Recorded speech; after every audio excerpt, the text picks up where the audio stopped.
গত 3টা নির্বাচন হয়েছে, এর আগের 3-4টা নির্বাচন দেখেন, একটু বলেন না। যারা একটু বয়স্ক নির্বাচন দেখেছেন, 91 দেখেছেন না আপনারা?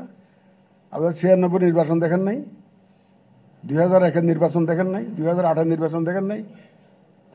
কিন্তু ওই 3টা নির্বাচন কেন হয়েছে এটা আপনারাও বুঝেন, আমরাও বুঝি। বলতে চাচ্ছি না, তো ব্যাখ্যা করতে চাচ্ছি না, আপনারা বুঝবেন।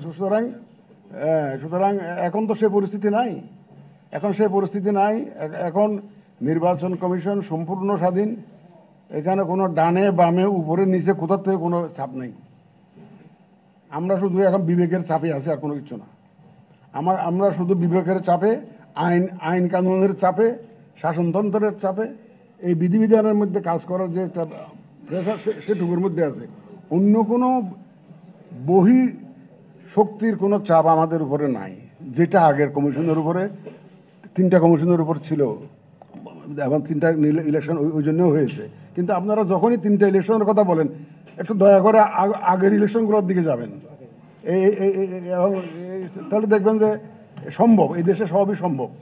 এই দেশে একদম রটেন ইলেকশন করাও সম্ভব, এই দেশে একটা ভালো ইলেকশন করাও সম্ভব। এটা তো প্রমাণ আছে, তো এটা আমরা অতীতে করেছি তো আমরা।